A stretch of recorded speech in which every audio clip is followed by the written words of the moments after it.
I would like to quickly point out that John the Mouse Video has a large selection of videos from North and South America for your viewing pleasure.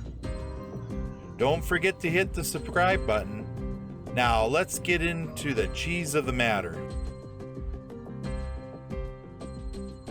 In March of 1961, a major flood hit the city of Waterloo, nearly destroying the Westfield Edition.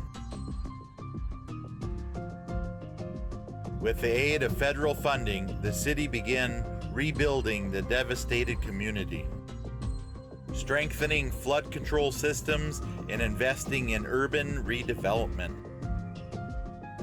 At the same time, John Deere was busy meeting the high demand for its popular new generation tractors and quickly outgrowing its limited factory space. Seeking to turn devastation into opportunity, John Deere expanded into severely damaged Westfield Edition.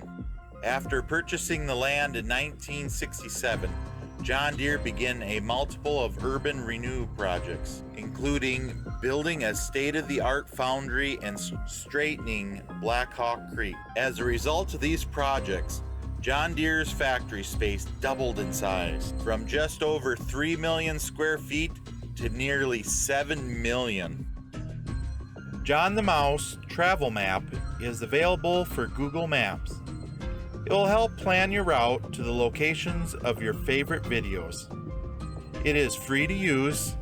I have the link below. Please visit the playlist tab for videos that I have sorted for you. Don't forget to hit the subscribe button